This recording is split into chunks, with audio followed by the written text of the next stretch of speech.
Megatron. Do you Yield. Yield. Very common topic that we get here at Monster Gardens. Yield is a very complex topic. Now, we could talk about this for hours, maybe even days, debating the issue.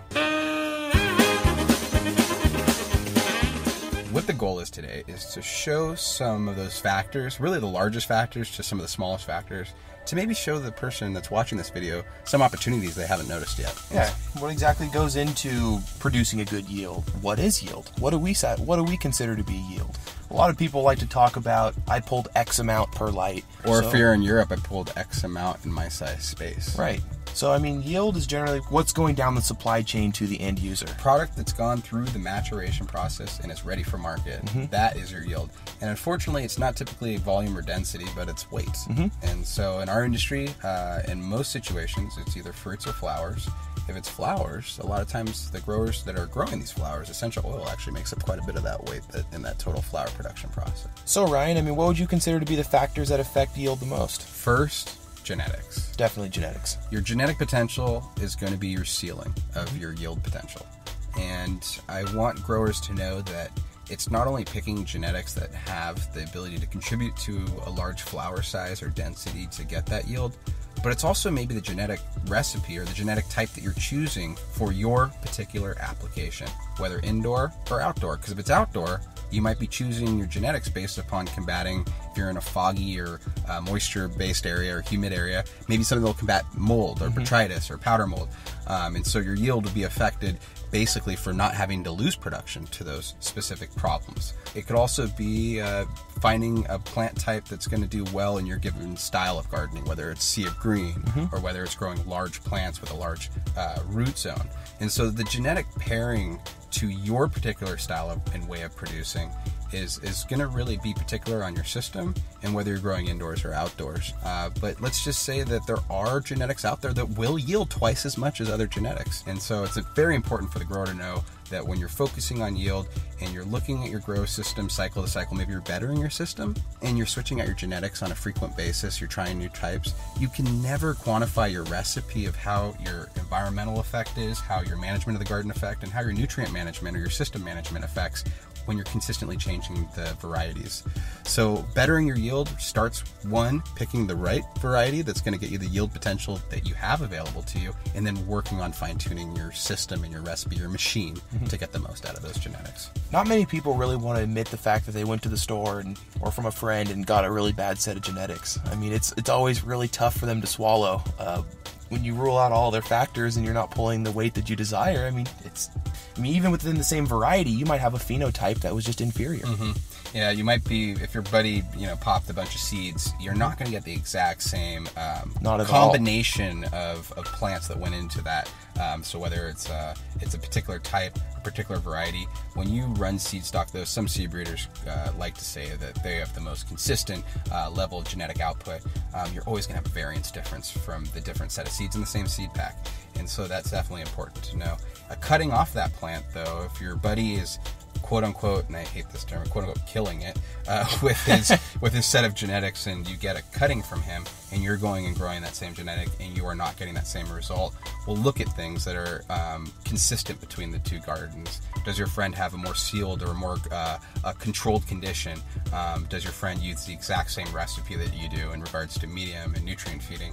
Does your friend have the same style, or is he more organized than you and he's more detail oriented and he's pruning when he's supposed to be and feeding the plants and keeping on top of pH? And so, it's when you have controls and you're able to focus on those controls, those are the things that will allow you to figure out what's going on so you can better your production. And those controls are always going to be environmental, nutrient, fertilizer management, the management of the garden itself. And it's really those things, once you identify your genetic type being similar to somebody else's and trying to achieve their yield, those things that you need to dial in. So those kind of go into the next topic. So one, we know genetics is the number one deciding factor in what your yield potential is. Yeah.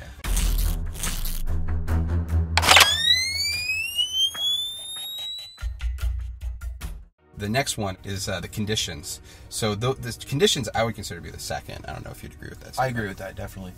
I mean, it's up there with the proficiency of your master grower or your proficiency as yourself as a grower, obviously, but I still think environmental conditions, lighting conditions are a little bit above the quality of a grower you are. Because it's interesting. I mean, if you're running, photons equal weight. Photons are not just the one piece of the picture, but it is a direct correlation into flower weight. So once you have your genetic potential, and you know what that is, and you're looking at your lighting options. I mean, don't you agree, Steve? If you have a 300-watt light versus a 1,000-watt light, you're going to have two completely different sets of yield production. Oh, definitely. I mean, it's like, you hit on it right there. The photons. I mean, you're driving more photons to the plant, which essentially increases photosynthesis. So the plants are going to break down their food quicker and turn them into a simple sugar. And there's no way you're going to get a 300-watt LED or 400-watt LED that's pulling that amount of wattage that's going to come anywhere close to a 1,000-watt HID. And so really picking lighting for yield, if you're looking for that, and that's what you're picking your lighting based on the concept of the best yield potential, you're going to be doing consistent things to what professional gardens are doing, which they're still using HID lights, HPS, whether double-ended or single-ended. Double-ended is showing a slightly more light output. So, lighting is huge. But let's talk about some of the things that people might be using 1,000-watt or double-ended lighting, but they're still not getting that yield potential. If you ever grow with lighting and notice that you have smaller flowers in the middle of your garden than you do on the outside, or your plants are more yellow, right under the light, right directly under the arc tube than the rest of the garden. Please raise the hood. Please raise it up. It's when we went from growers, going from non-air-cooled to air-cooled lights and trying to take these air-cooled lights and bring them closer and closer to the plants, what we noticed is the plant was getting too much light. And if you ever see that, where you see smaller flower production at the very top of the plants and larger flower production towards the bottoms, or you see that there's more yellowing towards the middle of the garden where the light's centered, you have too much light. Raise it up. And growers are afraid to raise their lights up. It's hard for people to do it. I don't know why people are so afraid to do that. I get it daily. If you go into a garden where you see, more of a production garden, so you see 40 lights, 100 lights, these lights are almost tacked to the ceilings. Sometimes I've been in gardens that have hundreds of lights in a room, and they'll be 6 feet off the plants. Yeah. But their plants are pulling the yield potential that I think is maximized for the genetic recipe that they're using. And so, there's also something to know. When you have more lights in a given space, it's just like foot candles. You have one candle, not so bright. You have 100,000 candles, now we're talking about a giant searchlight. And so that's the same way with lighting. When you put more lights in a given space, you're going to have a compounding light effect, is what they call it. Yeah, they compound. And so so when you have one light in a single room, it's actually going to be a little bit closer, but not too close. If you're noticing the things we discussed with the plant having adverse reactions, then definitely raise it up. And don't be afraid to do so.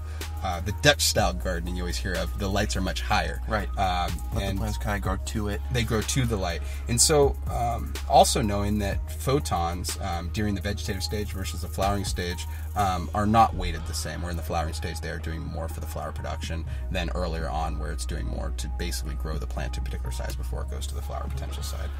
I mean, also with lighting, that a lot of people need to realize too is there's a change in the metabolism of the plants. I mean, you're driving photons in the plant, speeding the metabolism.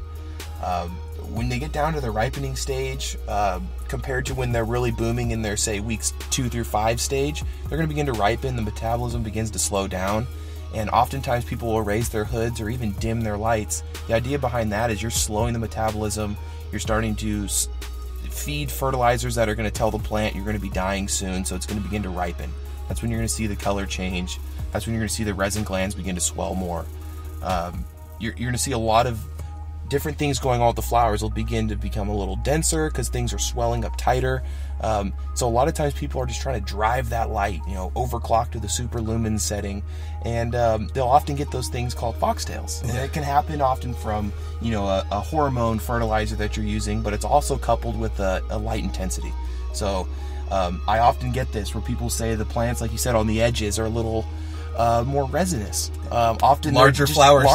They overall look better. They smell better. It's because those plants are getting a little less light, so they're able to ripen better. Yeah, and you're not getting the oxidation of your essential oils too, because of the light being too close as well. You get your leaves that begin to kind of quote unquote taco, where they essentially lessen the surface area, so they basically hold on to more of their moisture and they don't transpire as much, and that's from a dry environment. And often you'll see that on your tops because they're slamming their lights down. If you see an upward tacoing of your leaf, that's a sign. It's heat stress, but also probably light stress, and the heat's just due to that light being too close. So with the lighting, there's definitely general rules. The general rule would be 850, 950 micromoles with standard light meter that you would see as your flowering potential. Anything above 1,000 micromoles with a standard light meter is going to really produce. It's a lot of light. It's going to produce more than the sun does. Right. In I was going to most say. areas. I mean, on the equator with the sun At noon. right above you at noon, that is more photons than it's going to be throwing down. So photons do a great job of swelling and increasing flower size as well as health of a plant, but it also can decrease your yield potential when it's overly focused. And let's just say sometimes with lighting, a little bit less is more. We're not saying total wattage of your lighting fixture, but we're just saying in placement in your garden. And I hate to go back to it, but also genetics pulls into that. I mean, there's certain strains that you're prefer right. lower light. You're right. So pay attention to your genetics. I mean, they will tell you what they like and what they don't like. Yeah, no, it makes tons of sense. There are varieties that do better in low intensity light than others, and that's definitely important for you to know. And environmental. That's so conditions. We're talking about lighting and environmental. Those are two major factors in conditions, being the second most important aspect to gardening. So your environmental is going to be heat, cold, humidity, or even too dry in some situations. So your heat is obviously going to play into the plant needing to focus less energy on flowering and more energy on its health. Cold is actually going to be the exact same. It's going to be the plant basically slowing down its metabolism, not able to spend the energy that it needs to do on flowering. So heat and cold are definitely two culprits that can aid in either having a very airy flower that's not dense, a plant that is not producing the flower size or weight that you're intending. Like Steve said, even if the heat's due to the light being too close, it could definitely create a foxtailing type of situation. Cold is going to be a little bit of a difference. It's going to be more of a smaller, dense flower. It almost looks like a lockout situation sometimes. Yeah, it does. Great essential oil production. Right. but not so great in regards to flower yield. I mean, I get it all the time where people are like, "Oh gosh, my plants are yellowing," and it's always just going down the checklist. What's the all those temperature of what's your the room? temperature of the room? That's always the common denominator. They don't realize that has so much to do with it. And it's always not what the temperature of the room is when you're there gardening, because the lights are always on when you're in a room. It's what the temperature is when you're not in your room. Exactly. That's the question. And it's so funny. So often we talk to residential gardeners, they don't know the answer to that question. They can guess, but then when we actually have them go in and check when the lights are off, It's like, oh gosh, it's 60. Yeah, or it's going 55. in the low 40s. I didn't realize it. It was 60s when I was in there gardening. So if it's that time of year, make sure that you go in your garden with the lights off and see what that is. Now, don't feel it. Yes! Yes! Oh, yeah! Can you feel that, buddy? Huh? Because we feel something that's not a good barometer of exactly what the temperature is. So bring something in there so you can actually, has mercury or a digital readout, so you can actually tell what the temperature is and affect that. I mean, using a thermostat on your intake makes a huge difference. I try to not encourage as much thermostats on exhaust systems because you figure you still mean want for an open air garden? For an open air garden, yeah. I mean, you figure you want to have a negative pressure still to the room, but I mean, just simply putting a temperature thermostat on your intake fan makes a huge difference. It basically turns your room in the dark cycle to a passive intake. And I've noticed, some people trying to get a certain color out of their flower. I even know growers who grow in refrigeration systems in like warehouses. So they actually have these really cool rooms where they're refrigerated. It used to be refrigerators or freezers, and now they're growing in them. And we've noticed that past about week 4 or 5, if you're looking to create a visual look and you're trying to drop the temps for that, that's typically the time. About week 4 or 5, you've done most of your flower, let's say, framework has been built. And if you're looking to create an effect due to some temperature strain, then maybe about week 4 or 5 would be the time to introduce that. But that's more of advanced gardening techniques. So really controlled conditions. So if you are able to set up a sealed condition, so you have a cooling system running your garden, that's again going to be one of those controls that allows you flexibility to start focusing on other aspects of your gardening to create a better yield. And if it's an AC unit, it's got to stay with somewhat of decent conditions in order to have that effect. Our rule of thumb is generally a 10-degree swing from the lights on versus the lights off photo period. But I mean, the huge topic that I like to talk about is your humidity spike. Those lights go down, plants are trying to transpire their moisture. As soon as your lights turn off, often you're going to get that humidity spike. I mean, so that's generally when the dehumidifiers will kick on. which also aids in warming the room up in the dark cycle. Yeah, the dehumidifiers are so important, and humidity can play a role in helping mold that gets into your environment to thrive and take hold of your garden. So if you can lower that humidity, then you're obviously going to help to not perpetuate any problems if they come to your garden. But also know this, it's people use carbon scrubbers quite often in grow rooms, and through MGCCS, our commercial supply division, we have clean room technologies that are used in Silicon Valley. We're now applying to these large professional gardens that we're working with across the country. But it's important for you to know that your scrubber in your room, yes, it's for smell, but in sealed rooms, the scrubber is really actually to help mitigate any problems that arise due to pathogens coming in the garden, whether it's mold, whether it's somebody that's basically coming into the garden with any type of pathogen that could come off of their crop at home or come from an outdoor crop that they may be coming in contact with and then come into your garden. So if you ever bring people in your garden, always have them wear scrub suits, change their clothing, basically not bring any issues into the garden that could help perpetuate. And then if you're setting up carbon scrubbers and you're in a large facility, maybe contact MGCCS because they have some pretty cool scrubbing solutions. But if you're also running a scrubber, know more the better in a sealed room environment. Definitely. And so that's definitely important to know. Now, CO2 definitely plays into environmental conditions, and sometimes CO2 is overstated, the benefit. We have growers call us and they're like 2,000 parts per million in their grow room. Let me just tell you this, that you're doing a lot to manage that in regards to how you do difference in your other aspects of gardening. Typically, with the professional gardens that we work with that have quantified this research over many of years, they're seeing a ppm range of maxing out at 1,400 parts per million. And some genetics won't even give you that potential to really do anything above 1,200 parts per million. Right? So if you're doing a CO2-rich environment, it's really important for you to know that there is a happy range of bettering your production. And that's typically going to be between 900 parts per million and 1,200 parts per million in most grow areas and the flowering potential. But CO2 on the veg side really speeds up the vegetative process. It does speed up the time that the plants get from size A to size B and ready to go into flower. And on the flowering side, CO2 is really made to mitigate a sealed room scenario where there isn't fresh air coming into the garden. Exactly. And so I've also noticed with certain genetics, they'll have a bettering effect with CO2 implementation than others. And so CO2 with us is a plant management capability, but it's not like NOS for a car where you can just go throw it into the motor and expect some amazing performance difference. It will create a performance difference, but it's overstated in the residential or hobby side of our industry. It is. But it's definitely necessary in a climate-controlled or sealed-controlled or professional garden. Oh, completely it is. I mean, you figure there's only going to be a certain amount of time before they eat all the CO2 in the air, so you need to resupplement it. Well, it's funny. I hear from growers, and they come to us, and they're like, I just got to get this grow room done as cheap as possible to maximize this space so I can get this yield. And you see them after their first grow cycle, and we get their yield. And then we talk to a grower that has half the size grow room that actually spent the money, dialed it in, and they're getting more yield off the guy that has twice the production that cheaped out, basically. Right. So efficiency and the quality of your components and the way that you've put everything together in order to create a controlled system is really the goal. Whether it's lighting, environmental, those are huge heartbeat effects to your garden.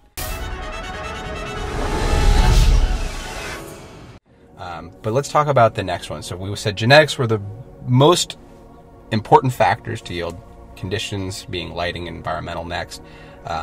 Now feeding schedule and management of the garden, let's say, would be the next one. In addition to you and I, Ryan, speaking, we decided to bring in a special guest here. And so we have Jake from Grow More here. And he's going to talk to us a little bit more about the feeding schedule and participate in our conversation. So welcome. I appreciate you joining in. But there's a rule he's not allowed to plug Grow More nutrients, even though they're a great nutrient company. All right, we're going to stay even keel. Yeah. There's no reason to. These growers need to learn a little bit more about their nutrient schedules and feeding program in general to hopefully maximize and achieve the yield. And it's important, everything that you guys said, I couldn't agree with more. Yes!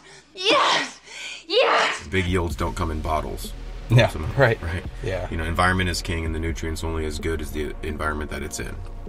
It's the truth, and the lighting that goes along with that, being part of that environmental system. So let's just talk about some simple opportunities to expose. One, overwatering your plants. That's obviously very common. Going to affect your yield. And you might not even see that overwatering. That could just be a lack of oxygen at the root zone, but you're not seeing on the top side of your plants. In hydroponics, air to moisture ratio in your medium is huge. People use Hydroton or perlite, or they use rocks, or just basically mediums like rock wool that have the ability to have great air pocket opportunity for the root production. And in organics, it's actually quite different. In hydroponics, you see smaller root management systems because there's a lot of air. In an organic type of environment where you're feeding mostly organics, you're actually going to have a much bigger root pot, much bigger root zone that you're trying to achieve in order to get the max effect of food assimilation through the enzymatic process of the biology. So what is your take on it, Jacob, from the nutrient side in regards to feeding schedule and management of that feeding schedule?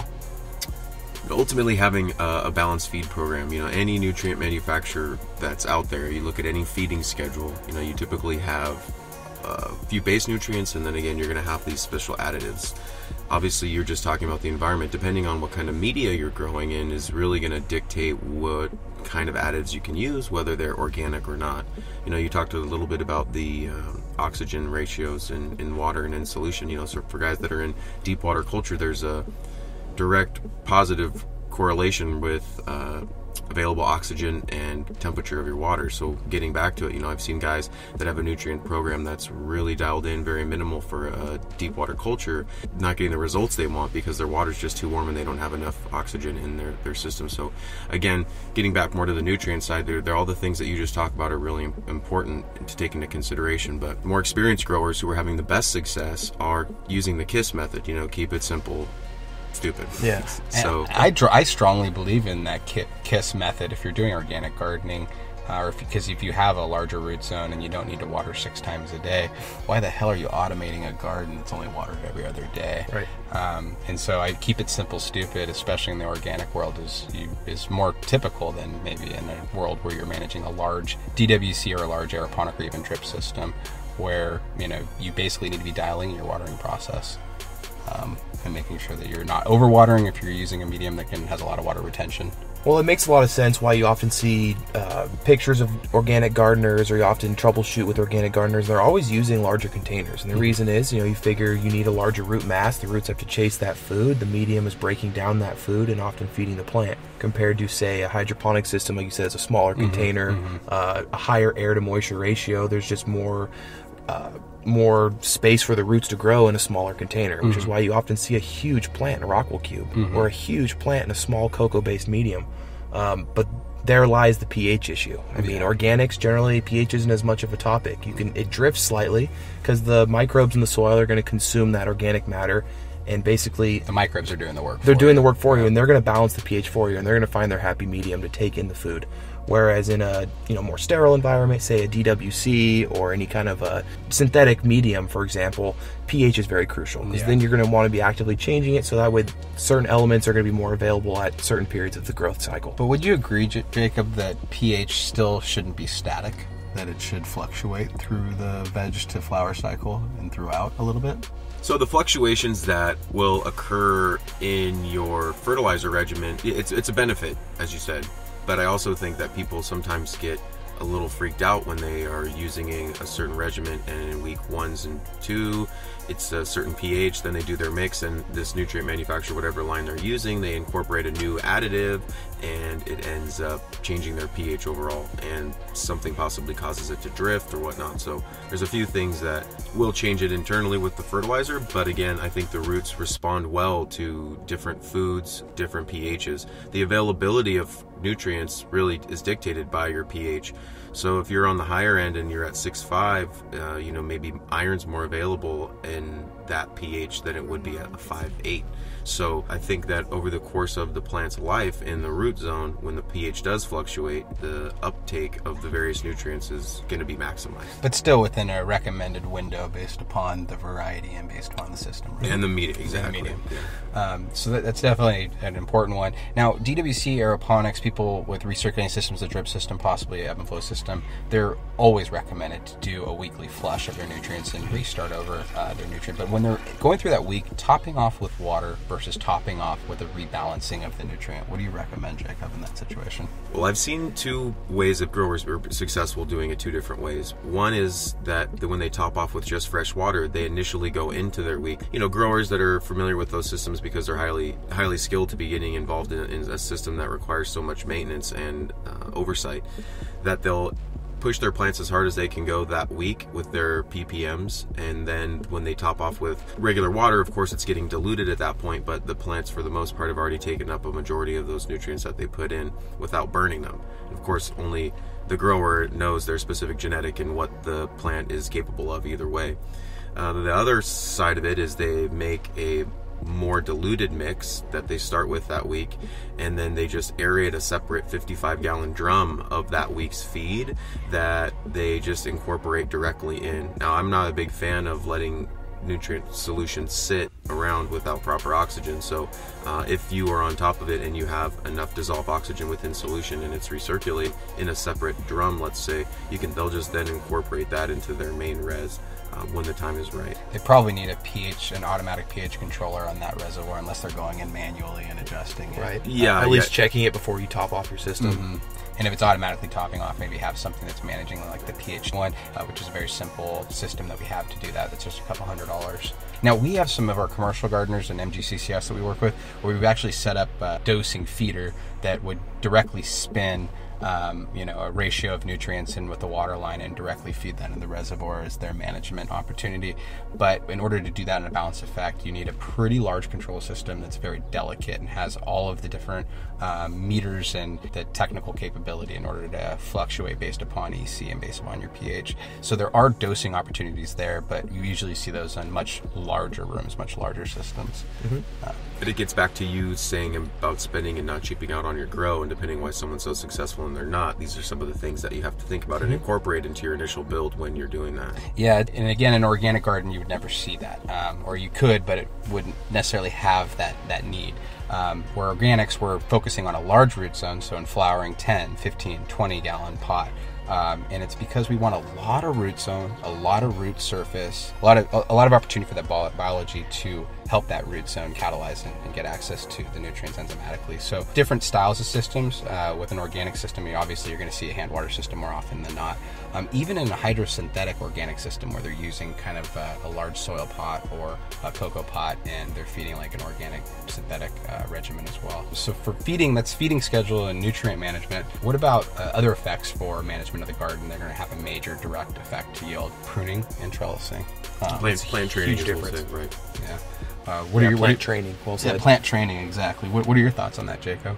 Well, there's some common methods: the FIM, topping, super cropping, all these things that go into it. So my feeling is if you can start when a plant's young in its vegetative state, and at least get 2 toppings done where you're taking the top of your flower and just cutting it off at You're allowing it to split. You're allowing it to split. And certain genetics respond well to that and certain don't respond well to that. So that's not something you want to go into your garden and all of a sudden say, oh, he said to top all my plants, and just go in there and hack them all. Right.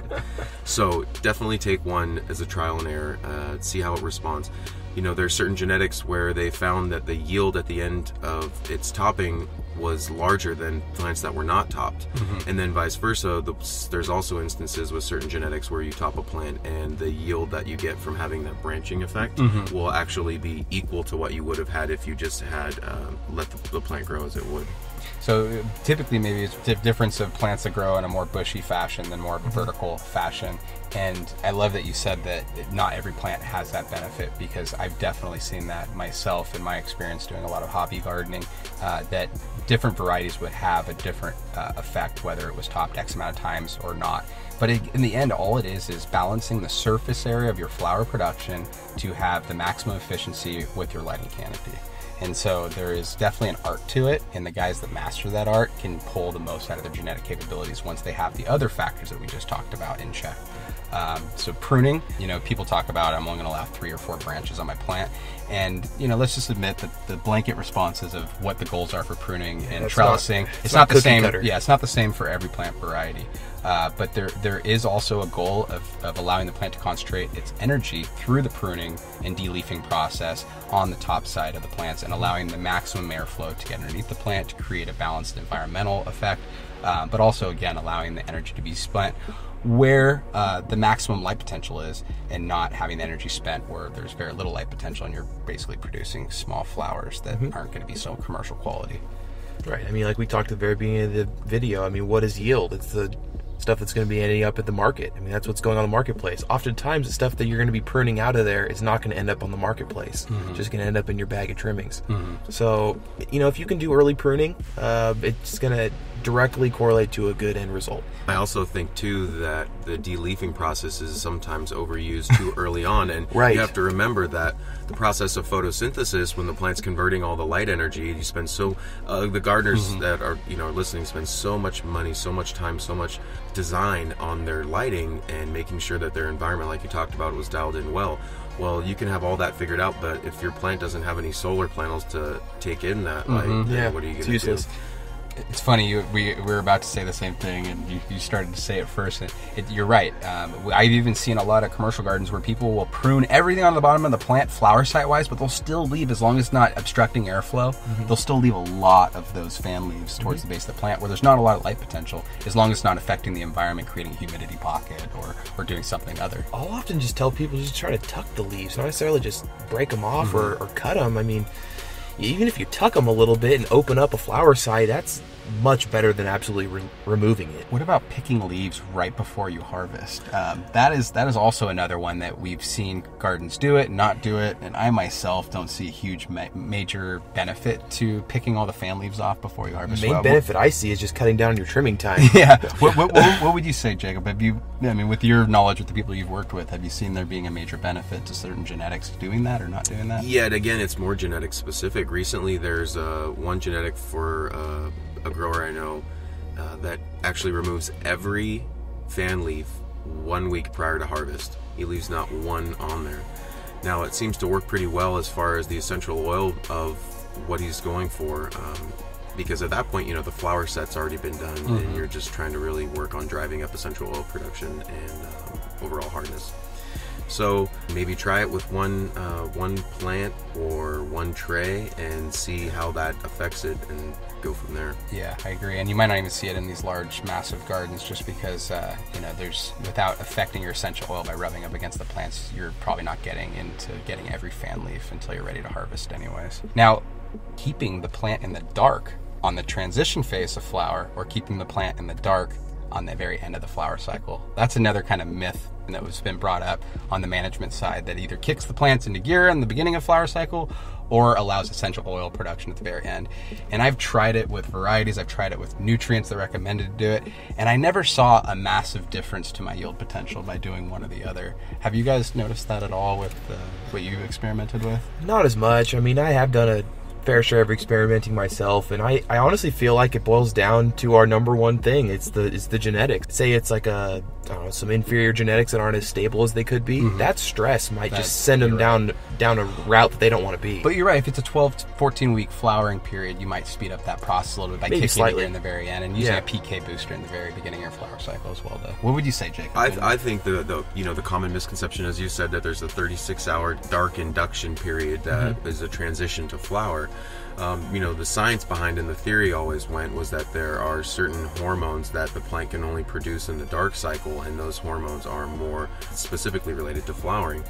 Now, like you said, I think based on the testing that I've done and seen, there's not a huge difference, if really any at all, but the plant's doing most of its growing in the dark period. It's storing all the energy for photosynthesis during the day when the lights are on, and then at night is when it's doing its growth. So the only benefit I've seen for most grows and gardens that incorporate that 36-hour dark period is that they notice they get a little more accelerated growth going into the flowering period. So maybe if your plants are a little behind, you couldn't veg as long as you wanted, that is a little benefit of giving them that extra little period for them to do their growth. And you most often you will be able to take noticeable difference on the growth that's happened in that period. I've always noticed they seem to stretch a little bit at that period. Right. Yeah, stretch quite a bit.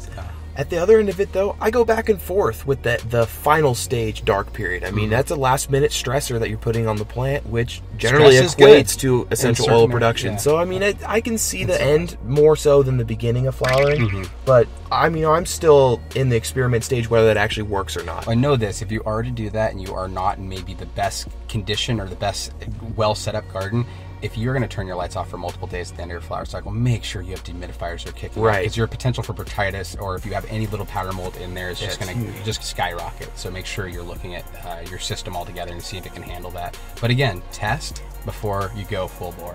There was one respected gardener that I've known that actually said if there was one thing I took away from all the experience and all the learning that I did from him was to set my lights at 11 hours on and 13 hours off, and set them the whole time for that, and that extra hour of dark period every night just created an increase in yield, increase in oil production, and cut down on some costs. Yeah, and I've actually done that same experiment myself with certain varieties, and I feel like there was a little bit of difference there, but let's say that might also be strain specific. Exactly.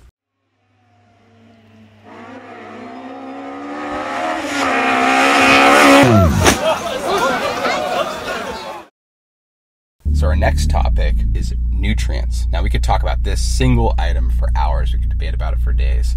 But let's just talk about the basics of what growers should know. Properly balanced nutrient formulas. Now, we have mad scientist growers contact us all the time. 1.21 gigawatts! 1.21 gigawatts! Great Scott!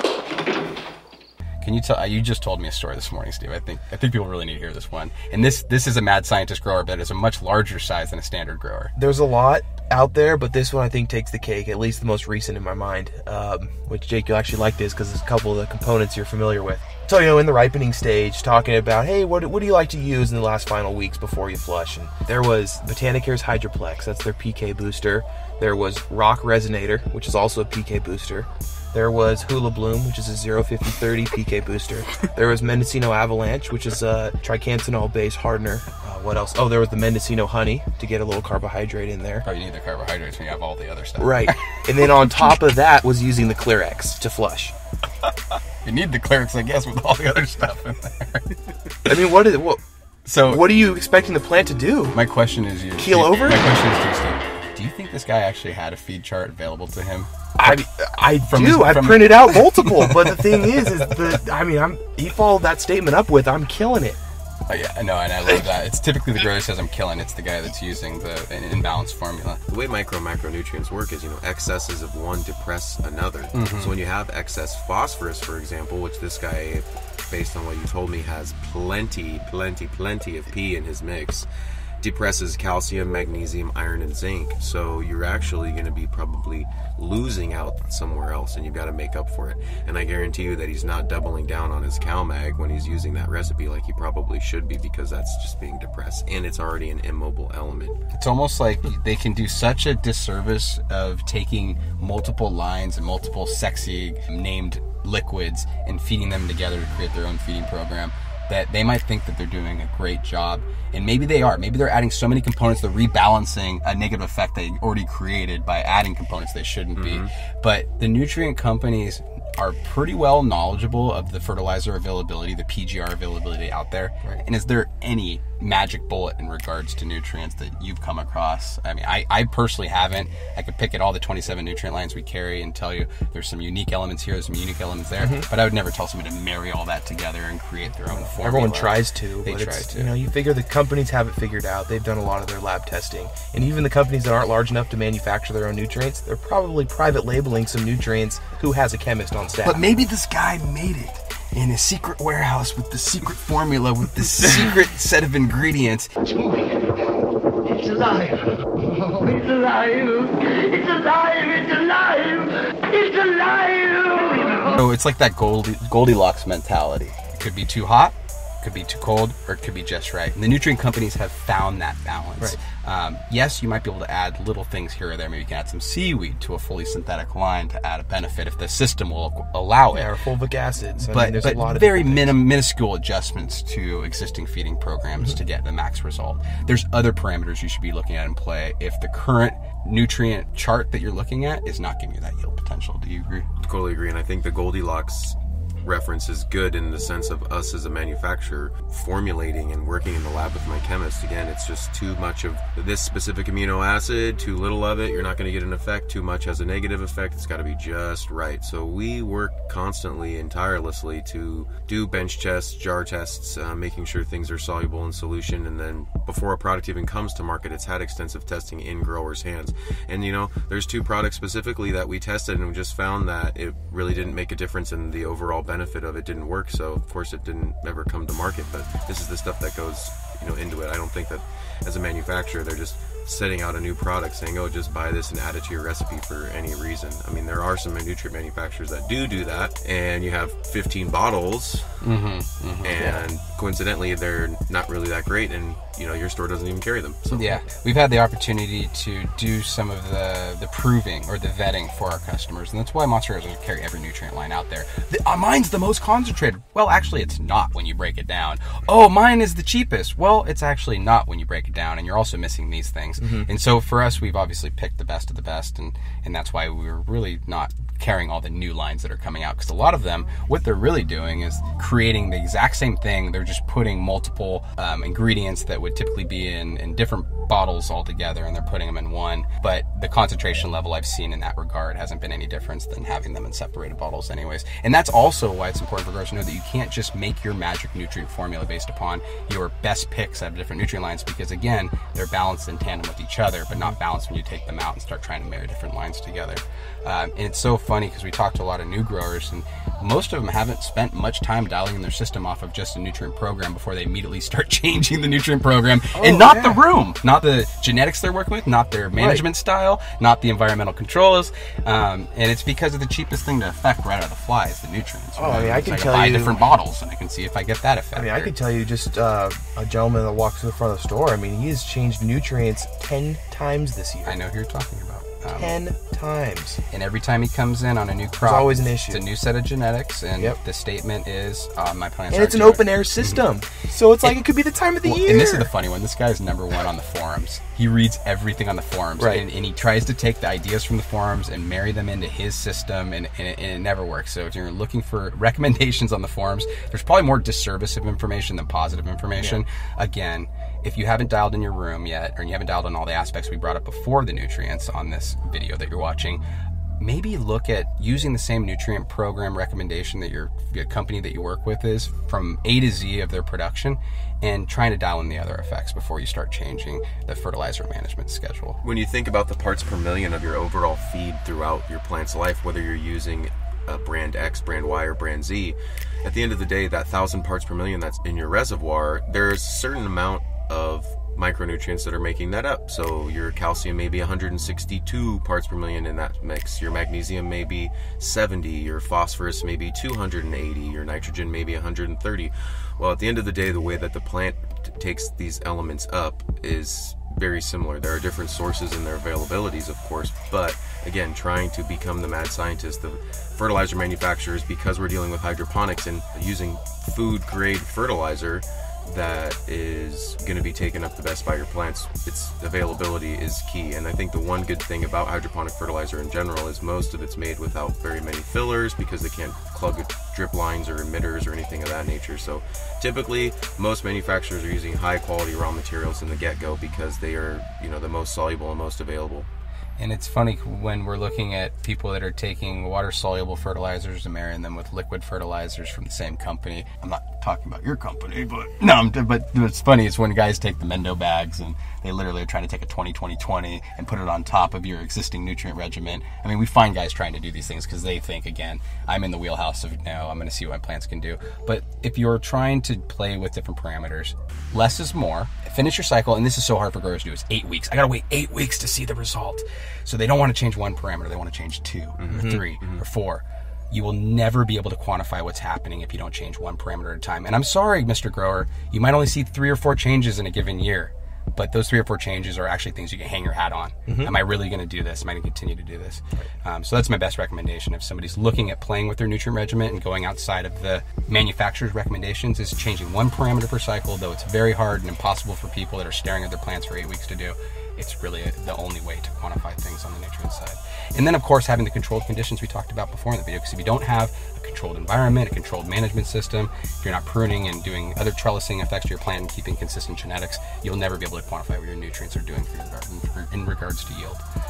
And if you're an organic garden, add biology. Biology is the catalyst that's going to help get the effect of yield that you're looking for. And we at Monster Gardens can help you in a number of ways of preferring, whether you're doing a super soil type of system or you're feeding liquid organic fertilizer to help you through that process of picking the right ingredients. Yeah, either way, it has to be digested and taken into the plant. Exactly.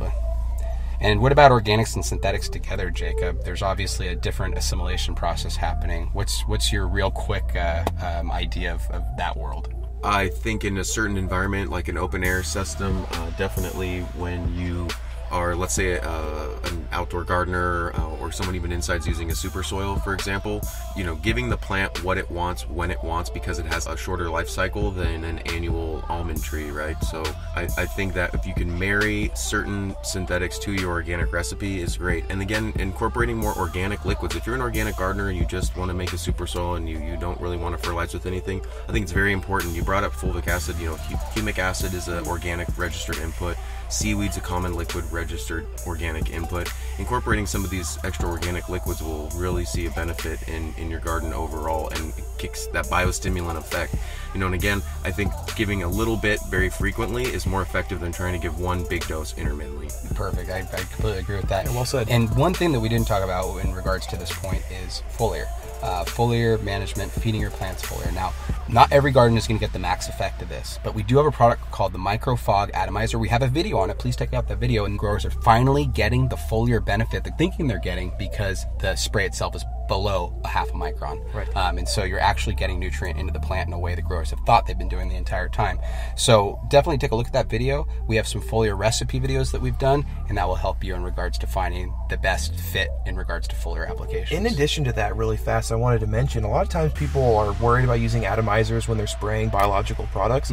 That product, actually, the Micro Fog Atomizer, depending on the air compressor you use, that is, if you keep it under 30 psi, which is recommended, you can spray living biology and that's why that atomizer is completely unique of everything else in the world right now. It doesn't have an impeller that's basically driving it, doesn't have the pressure. That product is made for synthetic or organic fertilizers with biology all in play. Great product.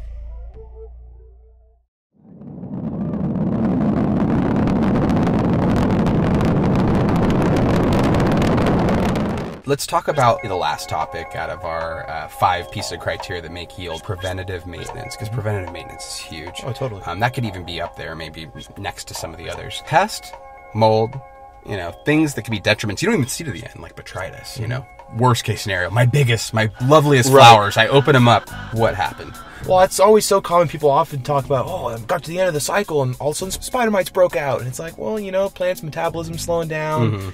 It's a target for those mites. And especially if they're already living there. You might have a high growth rate, very vigorous set of genetics, so it can fend off those pests. But as soon as that metabolism slows down, that's often when those mites just jump on those plants. And you just finished a video that you completed for us, Steve, which was, why do I have powder mold? So let's just say, watch that video, and that will explain the mold prevention aspect. But the pest prevention aspect, that's important to note too. So if you are not doing some pest mitigation in veg, flower, and maybe right in flower before you get your cutoff to being able to do certain things like foliar. So 3 processes, you're not doing your best job of safeguarding yourself. If you're allowing your friends to come in your garden without changing their clothes and they grow themselves, not doing a good benefit. If you're outdoor gardening in your own outdoor garden, you're coming indoors to your indoor garden and not changing your clothes or taking a shower, you're doing a detriment to your garden. Or dog coming into your garden. You might go, how could a pest get in my garden? Well, we just named a bunch of them. There's probably some that we haven't named. Not having a filter on your intake. Not having a filter on your intake. So there's always going to be the potential potential of mold spores, of pathogens, of especially pests coming into your garden. And so you just need to assume that's happening all the time and make a schedule that's consistent throughout your cycles to ensure that you're mitigating those or preventing those from happening. Do you have any ideas or tips or tricks or things you can give the public, Jacob? You know, I think that all too often growers focus so much on what's going on in their grow room, wherever their grow room is located at. Most likely they may have some ornamental plants outside like roses and other things. You know, these plants outside around whatever property really carry a number of pests that are very detrimental to gardens. And so a lot of times that I would like to spend my energy on sometimes when I'm consulting and looking at places is actually focusing on the outside, the outside, oh, okay, and actually spraying and keeping that area clean, because the way that they can enter in it, you know, inextricably, like you said, even on the intake fans or other things, you know, they're very small organisms. Definitely. And they can enter in very small spaces. Say, California, if you've been in California, if you live in California, you've noticed we have some very mild winters the last few winters. We're in a drought, essentially. And due to that, pests have had a great opportunity to thrive because our winters have been so mild. And so right now outside, there's spider mites all over everywhere in California, and they're at a level that we've never seen before because of the mild winters that we've had. Now, outside, pests actually do not thrive as much as they do inside because they have the conditions to deal with outside, the fluctuations of temperature and every effect that you're going to get outside. Predatory. Well, indoors, when those little guys come in, they love it because they have a plant that has a softer tissue because it's not in the sun, so it's artificial lighting, and they have conditions that are optimized for them to be able to thrive in more controlled conditions, more humidity capability in some situations. So yeah, I agree with you, Jacob. Going around and spraying your outdoor plants, or spraying your indoor plants, or things that are near the facility that are attached to the building or close to the building. Yeah, that's really smart. It's a real cheap fix if you just go to a local, home improvement store. You can go and get a pesticide, you know, that you're not going to be using necessarily on your plants indoors if that's your situation, but you can definitely spray the ornamentals outside and really knock them back. You bring up a couple good things. Obviously, you got to remember, inextricably, those bugs are coming from outside. They're not coming from inside, or they're coming from cuts you maybe got from a friend and you just don't see them. You know, broad mites, you've done it. Steve, I've seen the video you've done on pesticides using a couple different combination of products that work really well. If you haven't checked out that video, I definitely recommend all you gardeners to look up that, because, you know, I think the thing is that a lot of times, a classic example, walk into a guy's room and I see a trash can and it's got all of his fan leaves that he plucked off just sitting in there. Yeah. And they're either rotting, and these, you don't understand. It's a great food source. As soon as that leaf is taken off of that plant, it's dead, and it's just starting to create excess humidity. There's actually mold spores. They say that one spore, it's all it takes. Yeah. And then you're dealing with it. And I think you mentioned it earlier, being proactive about looking at your plants, because everything looks so great. Maybe you were on top of your sprays, you were on top of checking for pests and mold every 3 days or weekly, the middle stage of your grow period, and you kind of just say everything's looking great and you stop doing it. Yeah. And then what happens at the end of the time? Outbreak. And you have the outbreak. And so your pests are going to obviously affect the health of your plant, which is going to directly correlate to your yield production. And so, like spider mites specifically, we talk about spider mites, they bite the plant. They suck the juice out of the plant. One spider mite can be 1 million at the end of a month if it's got the optimal conditions and a food source that's available to them. But know that every bite to the plant's almost like a vacuum leak to a motor. It just robs that tiny little bit of power. And it might not be that much, but when you get many of them and the plant's continuously trying to heal itself, and of course the flower production loss for mold or even the pest being on the flower sites themselves, if you are not doing preventative maintenance, your goal is not yield. Your goal is just hobby gardening and you're really doing it for fun. So if you are in a garden that's a production garden, meaning that you don't consume all the product but you actually sell it to market, preventative maintenance has to be part of your business model, and really thorough preventative maintenance, and also having tools in your belt for if you get past that point and you made a mistake and the pests are feeding on your plants, you're 2 weeks from harvest, what do? We definitely have those tools for you to be able to utilize, but know those are going to be tools and not going to be something that we're going to expect you to use every production. They're more of a Band-Aid, get you through your harvest. Yeah. And you can start your preventative measures at the next run. Mm-hmm. I think also getting back to the room design and the build out, this brings everything full circle, is that obviously spider mites really don't care for cooler temperatures. Mm-hmm. So if you're skimping on your air conditioning and you have a really hot room, or you're a gardener who thinks that your CO2 is not being uptaken, so you want your garden to be a little bit warm. You got to take all those things into consideration. You know, I know we kind of moved past it slightly, but also, I mean, diatomaceous earth is huge. I know a lot of people that just kind of put it along the baseboards or along the top dressing of the soil. I mean, it's not very nice for them to crawl across that stuff. So, I mean, I know it might be messy, but occasionally just as a preventative measure to put it around your intakes, around the perimeter of your garden. Kind of flock the bottom side of the plant with it. It's kind of like, I mean, shoot, it's kind of like doing the sulfur dust on your intakes or under the area beneath the house where, say, you may be drawing your intake from. Yeah, if you're in a residential garden. It's just really easy preventative measures. It takes just a couple of minutes, and it makes all the difference. If you ever do something to kill the mites, know that the eggs are a different wave of the next problem. Right. And so if you're looking at doing any sort of pest mitigation and you currently have that outbreak, it's going to be multiple applications in order to affect that life cycle and the gestation period. Yeah, I mean, keep in mind clone providers out there, especially the ones that we come in contact with in the store here that are buying a lot of propagation mediums. They love to use what's known as the 4 horsemen, and that is those intense pesticides and fungicides. Yeah. The thing to know is pests will build up immunity to them. So, Avid, we hate this product.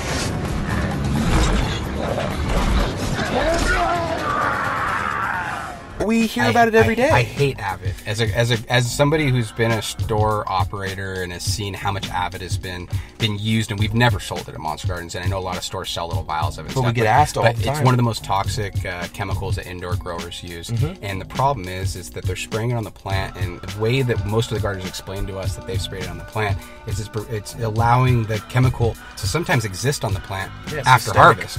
And so, we've had gardeners come in and ask, why don't you guys carry these hardcore pesticides? And we say it's because we are mindful of your customer, right? And we don't want you to bring that to market. Now, if you have an application license, you're in a greenhouse, you're in a different type of scenario when you're more of a commercial garden, talk to us. We'd love to give you our example of maybe certain chemicals that are good to use or okay to use. There's a time and a place for everything. Exactly. And we'll always give you a natural remedy that, though it might need 1 or 2 applications more, is going to get the same effect in most situations. Just keep in mind, I mean, you're going to want to bounce around to different pesticides and not stay stagnant on one particular brand. I mean, I know me myself, I have about 5 different pesticides that are all very similar, but they're generally like a neem based. I have a few different kinds of oils at home, and I always bounce around just so that way those pests do not build up an immunity to them. So preventative maintenance is a huge aspect to the total management system of the garden. What are 4 or 5 products you would recommend to increase yield, Steve? Hands down, fulvic acid helps amazing with uptake of micronutrients. Seaweed extract works extremely well for leaf health as well as root health, root stimulation. But more importantly than that, a high quality pH meter. I'm telling you right now, I see a lot of inferior ones come back to the store because of constant malfunction. It doesn't hold the calibration. So I definitely say spend the extra dollar. You should be spending more than $100 on a pH meter if you want a decent one. I mean, high quality pH meter, that way you know it's going to be accurate when you do calibrate it, and that's going to make a lot of the difference, especially for you synthetic gardeners out there. Yeah, it's not just the pH meter, but it's being on top of the calibration aspect of the pH meter that's very important. And if you're overdriving the plant, like our Joe Schmo that we mentioned earlier, who was using 5 different bloom boosters, you might want a ppm meter as well. Yeah, or an EC meter, or TDS, however you want to use the scaling.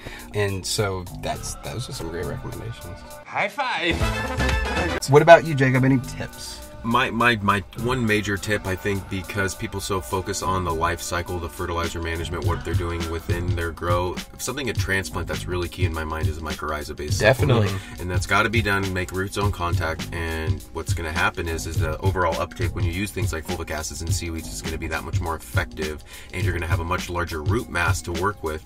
I can see it when I have a cloth pot in a 5-gallon compared to a plastic pot next to it, one that was inoculated with mycorrhiza and the one that wasn't.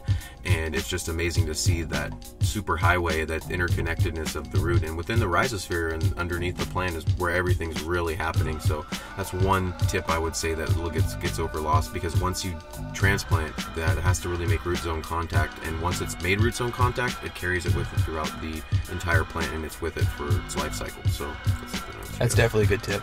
Awesome. So what about you, Ryan? Any topics or tips or particular products that come to your mind that might boost some of our customers' yields? I'll do it from the standpoint of maybe 2 gardener types. So organic guys, biology. Definitely. Simple biology, compost tea. Brewing compost tea and applying it regular to your garden.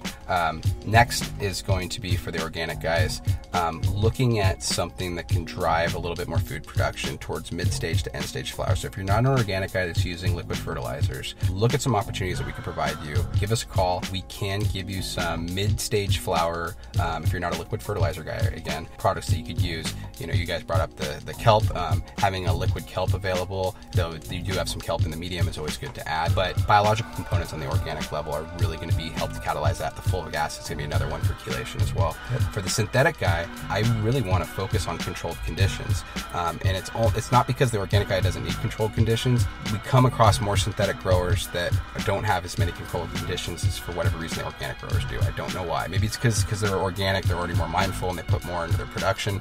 But for synthetic guys, it's controlled conditions and changing out one product at a time to be able to quantify what's happening to your fertilizer management. And those are really my recommendations. Of